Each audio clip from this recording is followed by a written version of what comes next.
surga, di dalam nama Yesus, hari ini kami sungguh mengucap syukur untuk semua berkat yang Kau berikan.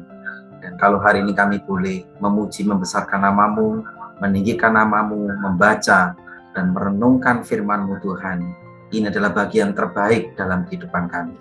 Untuk itu Tuhan, ajar kami memiliki pikiran Kristus, supaya kami tetap bertekun dalam ajaran Tuhan, kami memiliki kerendahan hati, dan kami memiliki damai sejahtera yang melampaui segala akal. Biarlah firman-Mu berbicara kepada kami. Di dalam nama Yesus kami berdoa. Haleluya. Amin. Puji Tuhan, Bapak, Ibu, dan Saudara sekalian. Satu hal yang kita pahami bahwa ketika kita bertobat, kita berubah, sebenarnya perubahan itu dimulai dari paradigma kita atau pola pikir kita. Sehingga makanya nasihat firman Tuhan dikatakan kita disuruh untuk tidak menjadi serupa dengan dunia. Berhentilah untuk diserupakan dengan dunia, tetapi kemudian mari kita menerima pembaharuan dari Tuhan, yang itu dimulai dari pembaharuan budi atau pembaharuan pikiran. Saya merenungkan firman di dalam 1 Korintus pasal 2 ayat 13 sampai ayat yang ke-16. Firman Tuhan berkata, "Dan karena kami menafsirkan hal-hal rohani kepada mereka yang mempunyai roh, kami berkata-kata tentang karunia-karunia Allah dengan perkataan yang bukan diajarkan kepada kami oleh hikmat manusia, tetapi oleh roh. Tetapi manusia duniawi tidak menerima apa yang berasal dari roh Allah, karena hal itu baginya adalah suatu kebodohan, dan ia tidak dapat memahaminya, sebab hal itu hanya dapat dinilai secara rohani. Tetapi manusia rohani menilai segala sesuatu, tetapi ia sendiri tidak dinilai oleh orang lain. Sebab siapakah yang mengetahui pikiran Tuhan, sehingga ia dapat menasihati dia? Tetapi kami memiliki pikiran Kristus." Hari ini saya akan mengajak kita semua untuk merenungkan suatu kebenaran firman Tuhan, yaitu bagaimana kita memiliki pikiran Kristus. Kapan kita memiliki pikiran Kristus? Adalah ketika kita percaya kepada Tuhan. Pada waktu kita percaya kepada Yesus, Roh Kudus ada di dalam diri kita, sehingga roh yang menyelidiki segala sesuatu, termasuk diri Allah, itulah yang kemudian memberikan kepada kita suatu karunia, sehingga kita bisa mengerti kehendak Allah atau mengerti pikiran Kristus. Nah, saudara-saudara sekalian, banyak orang kemudian menjadi putus asa ketika dia mau berubah. Saya mau berubah, Pak. Tapi ketika saya berusaha untuk berubah dengan sungguh-sungguh, saat itu juga kemudian saya melakukan dosa, saya jatuh dalam kesalahan. Saya memiliki pikiran dan keinginan, yaitu memiliki pikiran yang baik, keinginan yang baik. Tetapi apa yang kami lakukan ternyata tidak seperti apa yang kami inginkan. Sehingga setiap kali kita menginginkan yang baik, kadang-kadang yang tidak baik yang dilakukan. Nah, sehingga saudara-saudara sekalian, bahwa kita memang tidak akan pernah berubah menjadi orang yang baik, berubah menjadi orang yang berbudi, luhur, memiliki nilai-nilai kehidupan Kristen yang baik, selama kita memang berusaha dengan kekuatan sendiri. Kita harus memakai kekuatan Allah, kita harus memiliki pikiran Kristus. Karena ketika kita memiliki pikiran Kristus, berarti kita sedang menaklukkan setiap pikiran manusia kita, kemudian kita menaklukkannya kepada pikiran Kristus, yaitu kehendak Roh Kudus, sehingga yang kita lakukan adalah apa yang dikehendaki oleh Tuhan. Dan pikiran Kristus yang ada di dalam diri kita, itu dikaruniakan, diberikan. Jadi bagian kita adalah mendengarkan dan mentaati. Tapi kalau kita berusaha sendiri untuk menjadi baik, sementara pikiran kita masih pikiran duniawi, ya tentu hal itu tidak akan bisa terjadi. Tapi kalau kita memakai pikiran Kristus, pertama-tama yang akan kita peroleh adalah kita itu bisa mengerti ajaran Yesus. Pada waktu kita memiliki pikiran Kristus, manfaat pertama dan yang utama yang akan kita terima dalam diri kita adalah kita itu bisa memahami kebenaran firman Tuhan. Karena kebenaran firman Tuhan yang kita baca, kita dengarkan, bahkan Injil yang adalah kekuatan Allah, bisa dimengerti, dipahami, dipercayai ketika kita itu memiliki Roh Kudus, memiliki pikiran Kristus. Orang percaya Yesus kalau dia dipimpin Roh Kudus, di dalam dirinya ada Roh Kudus. Makanya pada waktu kita mengajarkan hal-hal yang rohani, apalagi hal-hal yang berkaitan dengan pemahaman-pemahaman tentang iman Kristen, itu kita mengajarkannya, memberitakannya itu dengan memakai perkataan dan hikmat roh, bukan dengan perkataan dan hikmat manusia. Sehingga kita yang menerimanya pun juga haruslah menerima di dalam roh. Artinya bahwa kita kalau mau mengerti Alkitab, kita harus memiliki pikiran Kristus. Kita kalau mau mengajarkan firman Tuhan, kita mau memberitakan firman Tuhan, kita pun juga harus memiliki pikiran Kristus.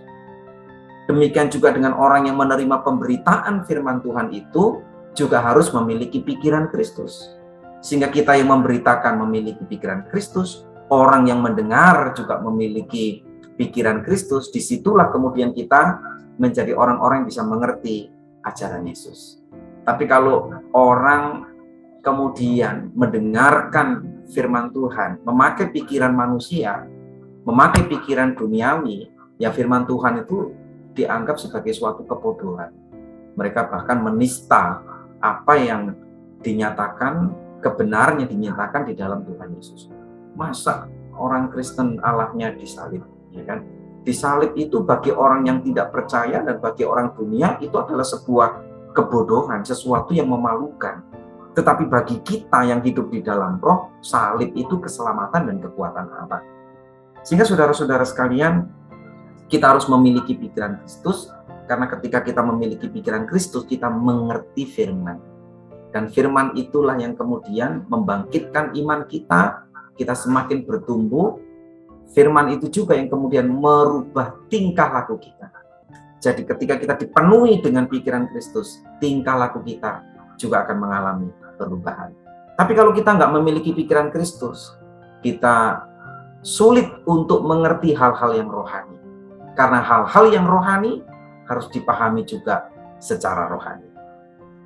Sehingga saudara, ketika kita memberitakan Injil kepada orang-orang yang belum percaya, atau kalau ada di antara kita hari ini belum percaya kepada Yesus, dan kita mau percaya kepada Yesus, tapi mengapa kok sulit? Pertama-tama yang harus ditaklukkan adalah pikiran kita. Makanya firman Tuhan juga berkata, kami mematahkan setiap siasat orang dan merubuhkan setiap kubu yang dibangun oleh keangkuhan manusia untuk menentang pengenalan akan Allah. Kami menawan segala pikiran dan menaklukkannya kepada Kristus. Jadi pikiran yang harus kita tawan dan kita taklukkan kepada Kristus. Tentu ini nggak bisa dengan perdebatan. Karena pemberitaan Injil tidak lewat perdebatan.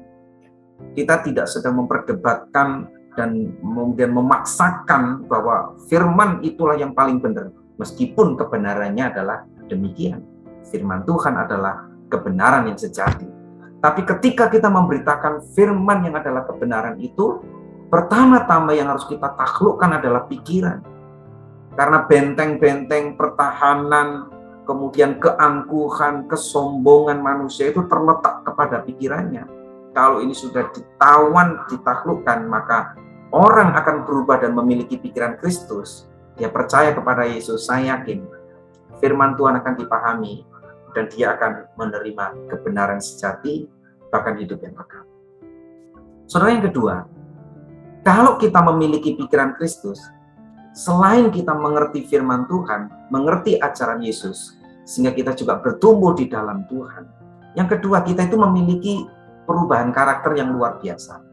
Salah satu contoh perubahan karakter yang kita miliki dengan jelas adalah kita menjadi serupa dengan Yesus, yaitu memiliki karakter rendah hati. Firman Tuhan berkata dalam Filipi pasal yang kedua, ayat 5 sampai dengan ayat yang ke-7, firman Tuhan berkata, hendaklah kamu dalam hidupmu bersama, itu berarti dalam kumpulan jemaat Tuhan, orang-orang percaya, dalam keluarga-keluarga, menaruh atau memiliki pikiran dan perasaan yang terdapat juga dalam Kristus Yesus. Jadi dalam kehidupan kita bersama, kita harus memiliki pikiran Kristus. yang walaupun dalam rupa Allah tidak menganggap kesetaraan dengan Allah itu sebagai milik yang harus dipertahankan, melainkan telah mengosongkan dirinya sendiri dan mengambil rupa seorang hamba dan menjadi sama dengan manusia. Saya bayangkan, ketika kita memiliki pikiran Kristus, maka kita akan menjadi serupa dengan Yesus. Keserupaan apa? Keserupaan perubahan karakter dari orang sombong menjadi orang rendah hati. Orang sombong akan memiliki banyak masalah karena dia akan menjadi musuh Allah. Tetapi orang yang rendah hati akan dikeluarkan dari masalah karena dia menjadi sahabat Allah. Ini satu hal yang luar biasa. Sehingga saudara-saudara sekalian, hari ini kita dalam kesulitan, dalam pergumulan apapun, dalam kepanikan, dalam kekacauan pikiran kita tidak menentu, pikiran kita kemana-mana sampai membuat kita mungkin tidak bisa tidur, kita gelisah, kita takut. Ini waktunya untuk kita memiliki pikiran Kristus. Karena pikiran Kristus membuat kita mengerti ajaran Yesus, dan pikiran Kristus membuat kita memiliki karakter Kristus, yaitu rendah hati.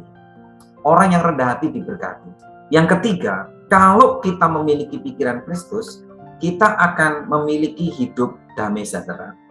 Firman Tuhan juga berkata dalam Filipi pasal 4, ayat yang ke-7, damai sejahtera Allah yang melampaui segala akal, melampaui logika kita, melampaui akal pikiran kita, akan memelihara hati dan pikiranmu dalam Kristus Yesus. Saudara, kalau kita membaca Efesus 4 ayat 7, ayat sebelumnya dan ayat sesudahnya, kita akan mengerti bahwa ini bicara tentang, salah satu temanya ini bicara tentang berpikir yang positif. Kita memiliki pikiran yang positif. Itulah pikiran Kristus. Kalau kita memiliki pikiran Kristus, menaruh pikiran Kristus di dalam kehidupan kita, kita ngerti firman. Karakter kita berubah, kita jadi orang rendah hati, serupa dengan Yesus. Dan kita memiliki damai sejahtera. Bukankah ini yang dicari oleh bangsa-bangsa? Di tengah kepanikan, kekacauan, persoalan hidup, kesulitan, tantangan, bukankah kita mencari damai sejahtera? Dari di manakah datangnya damai sejahtera? Datangnya damai sejahtera dimulai dari memiliki pikiran Kristus. Ketika kita memiliki pikiran Kristus, maka hati ini akan terpelihara.